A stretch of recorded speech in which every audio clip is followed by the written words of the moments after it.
30 days yoga challenge আজকে day 17। আজকের আমার বিষয় ওয়াকিং। আমি কমল সরকার, মত বিনিময় যোগা চ্যানেলে আপনাদের সকলকে জানাই আন্তরিক অভিনন্দন এবং স্বাগত। যোগাসন, প্রাণায়াম এগুলো আমাদের যেমন স্বাস্থ্যের উন্নতি করে, ঠিক সেই রকম আমাদের একটা সুস্থ স্বাভাবিক জীবনের জন্য প্রত্যেক দিন ওয়াকিংটা দরকার, মানে হাঁটা। আপনারা কারা কারা ওয়াকিং করেন? একটা জিনিস মনে রাখবেন, প্রত্যেক দিন নিয়মিতভাবে চেষ্টা করবেন ওয়াকিংটা যেন করতে পারে। কখন করবেন? হয় সকালবেলা, অথবা যারা সকালে সময় পাচ্ছেন না তারা বিকেলবেলাও করতে পারেন। ওয়াকিং কতটা করবেন, কতক্ষণ করবেন, কারা কিভাবে করবেন, সেই ব্যাপারে একটু আমি আজকে আপনাদের সাথে শেয়ার করব। এবং প্রতিদিন ওয়াকিং করলে আপনার শরীর কিভাবে উপকৃত হয়, মন কিভাবে উপকৃত হয়, এগুলো আমি আজকে আলোচনা করব। পুরো ব্যাপারটা জানতে গেলে ভিডিওটা শেষ পর্যন্ত দেখবেন। ভালো লাগলে লাইক শেয়ার অবশ্যই করবেন, সাবস্ক্রাইব বাটনটা কিন্তু ক্লিক করতে ভুলবেন না। আসুন আজকে আলোচনা শুরুতেই বলবো, যোগাসন প্রাণায়াম আমাদের শরীরের জন্য খুব উপকারী, কিন্তু একটা জিনিস মনে রাখবেন, অতি কিছুই ভালো নয়। আপনি সাধ্যের বাইরে যেয়ে আপনি এক্সারসাইজ করছেন, আপনি সাধ্যের বাইরে যেয়ে প্রাণায়াম করছেন, আপনি সাধ্যের বাইরে যেয়ে ওয়াকিং করছেন, একদম সব কিছুর একটা নিয়ম আছে, সব কিছুর একটা সীমা আছে। সেইটা কিন্তু আপনাদের সাথে আজকে আমি বলার জন্য এসেছি। প্রথমেই বলবো, কতটা ওয়াকিং করবেন, কিভাবে করবেন, এটা কিন্তু ম্যান টু ম্যান ভ্যারি করে। এমন কোনো নিয়ম নেই যে আমি এতটা হাঁটতে পারছি মানে, আমি 1.5 কিলোমিটার হাঁটতে পারছি মানে আপনিও 1.5 কিলোমিটার হাঁটবেন, বা আমি 1.5 কিলোমিটার হাঁটছি মানে আপনি 5 কিলোমিটার হাঁটবেন না। সম্পূর্ণ আপনার শরীরের কন্ডিশন, মেডিকেল টেস্টের উপরে, আপনার প্রেজেন্টলি আপনি কেমন আছেন তার উপরে নির্ভর করছে।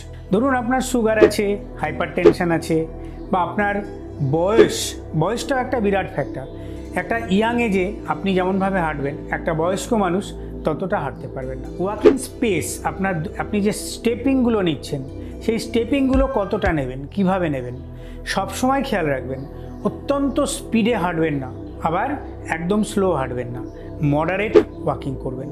হাঁটার সময় যদি কোনো কারণে শ্বাস নিতে কষ্ট হয় বা কোনো রকম অসুবিধা হয়, অবশ্যই আপনি কোথাও বসে পড়বেন, কয়েকবার ডিপ ব্রিদিং করে নেবেন, রেস্ট করে নেবেন, তারপরে আবার শুরু করবেন।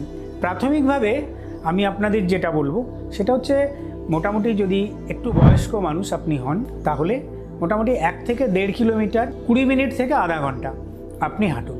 ধরুন আপনার পেট ভরে খাওয়া হয়ে গেছে, খাওয়া দাওয়ার পরে যদি আপনি হাঁটেন, তাহলে মডারেট ওয়াকিং করবেন, খুব জোরে হাঁটবেন না, 10-15 মিনিট হাঁটুন, বেশি হাঁটার দরকার নেই। কিন্তু যখন আপনি খালি পেটে মর্নিংয়ে হাঁটছেন বা ইভিনিংয়ে আপনি হাঁটছেন, আপনার সাধ্য মতন, যাদের ক্ষমতা আছে তারা 5 কিলোমিটার হাঁটুন। আর যারা সত্যিকারের একদম ইয়াং এজের, তারা আপনি স্পিডে হাঁটুন না, কিচ্ছু যায় আসে না। প্রতিদিন আপনি যদি ওয়াকিং করেন, তাহলে আপনি কীভাবে উপকৃত হতে পারেন, হাঁটার জন্য কি কি উপকারিতা আছে, আপনি প্রতিদিন কেন হাঁটবেন, কিভাবে আপনি উপকৃত হতে পারেন। প্রথমত, নিজের ওজন কমাতে পারবেন। আপনার যদি শারীরিক ওজন বেশি হয়, কমাতে পারবেন। কিন্তু এখানে একটা কথা আমি জুড়ে দিই, সেটা হচ্ছে আমাদের সায়েন্স বলছে যে আমাদের শরীরে অ্যাডিপোজ টিস্যু আছে, যেটা অ্যাবনর্মাল গ্রোথ হয়। সেটা যদি অ্যাবনর্মাল গ্রোথ হয়, কেন হয়? ফ্যাট সেলের সাইজগুলো আকারে বৃদ্ধি পায়। এবারে ঘটনাটা হচ্ছে কি, ধরুন এমন মানুষ আপনি পাবেন যারা নিয়মিত খাদ্যাভ্যাস বজায় রাখেন, নিয়মিত খাবার খান, জীবনচর্যা ঠিক আছে, লাইফশৈলী ঠিক আছে, তবুও তাদের ওজন বেড়ে যাচ্ছে। এখানে আর একটা কারণ আছে, সেটা হচ্ছে অ্যাবনর্মাল মাসল ডেভেলপমেন্ট অথবা ফ্লুইড রিটেনশন। যদি শরীরে ফ্লুইড জমে, যারা নিয়মিত হাঁটছেন অবশ্যই দেখবেন আপনাদের নর্মালি ওজন ধীরে ধীরে আপনি কন্ট্রোলে রাখতে পারবেন, আপনার নিয়ন্ত্রণে রাখতে পারবেন। আপনার শরীরে ব্লাডের সার্কুলেশন খুব সুন্দরভাবে হতে পারে। ব্লাড প্রেশার নর্মাল রাখতে হাঁটার মতন কোনো ওষুধ নেই। আপনার হার্টকে ভালো রাখবে, আপনার কার্ডিয়াক রেসপিরেটরি সিস্টেমকে ইমপ্রুভ করতে সাহায্য করবে, আপনার ইমিউনিটি বৃদ্ধি করে, মানে আপনার শরীরের রোগ প্রতিরোধ ক্ষমতাকে উন্নত করে। যাদের শরীরে জয়েন্ট পেন আছে, আপনার হাঁটুতে ব্যথা, কোমরে ব্যথা, ঘাড়ে ব্যথা, অ্যাঙ্কেল জয়েন্টে ব্যথা, এই যে যত রকম ব্যথার যে জয়েন্টগুলো আছে, যদি নিয়মিত হাঁটেন সেগুলো কিন্তু কম হবে। কারণ আপনার জয়েন্টে যে লুব্রিকেশন আছে সেগুলো কিন্তু আস্তে আস্তে নর্মাল হয়ে আসবে। লুব্রিকেশন না থাকলে ডিজেনারেশন হয় হাড়ের, সেই জায়গা থেকে আপনি বেরিয়ে আসতে পারবেন। আপনার বোন ফাংশন, হাড় মজবুত হবে যদি আপনি নিয়মিত হাঁটেন। আপনার মানসিক চাপ দূর করতে আপনাকে একটা নির্দিষ্ট জায়গা থাকবে, আপনি ততদূর পর্যন্ত যাচ্ছেন, আবার ব্যাক করছেন, কিন্তু এইটাই ধরুন আপনি আপনার টার্গেট থাকবে সেই ডিস্টেন্সটাকে বাড়ানোর জন্য, ডিস্টেন্সটা বাড়াবেন। একটা জিনিস আগেই বলেছি, আর একবার মনে করিয়ে দিই, যখনই আপনি নিয়মিত হাঁটছেন আপনার বিপিটা চেক করে নেবেন, ডাক্তারবাবুদের সাথে পরামর্শ করবেন, আপনার শারীরিক কন্ডিশনটা দেখিয়ে আপনি যদি আপনার হাঁটার মাত্রাটা ঠিক করেন আরও ভালো হবে। সাথে সাথে এটাও বলবো যে আপনার প্রতি মিনিটে অ্যাভারেজ আপনি 60 থেকে 80টা স্টেপিং করুন।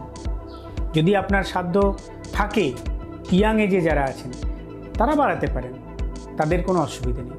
নিয়মিত জীবনচর্যার ক্ষেত্রে ডিসিপ্লিন মেনটেন করুন, অধিক রাত জাগবেন না, ঘুমটা খুব দরকার, ডিপ স্লিপ দরকার। খাদ্যাভ্যাসের মধ্যে মিষ্টি অতিরিক্ত খাবেন না, তেলে ভাজা, সিঙ্গাড়া, কচুরি, সমোসা যখন পেলেন খেয়ে নিলেন সেটা করবেন না। শাকসবজি, ফলমূল টাইম টু টাইম খাবেন। সাথে আপনি হাঁটুন নিয়মিত, যতটুকু পারবেন হাঁটুন, গ্যাপ দেবেন না। তাহলে দর্শক যারা আমার এই ভিডিওটা দেখছেন কেমন লাগলো কমেন্টস বক্সে লিখে জানাবেন। #30 days yoga challenge এই কথাটা লেখার পরে আপনারা কমেন্টসগুলো লিখুন। আপনারা সুস্থ থাকুন, ভালো থাকুন, খুব সুন্দরভাবে রেগুলার হাঁটুন, ওয়াকিং করুন, আর মত বিনিময় যোগা চ্যানেলের সঙ্গে থাকুন। নমস্কার।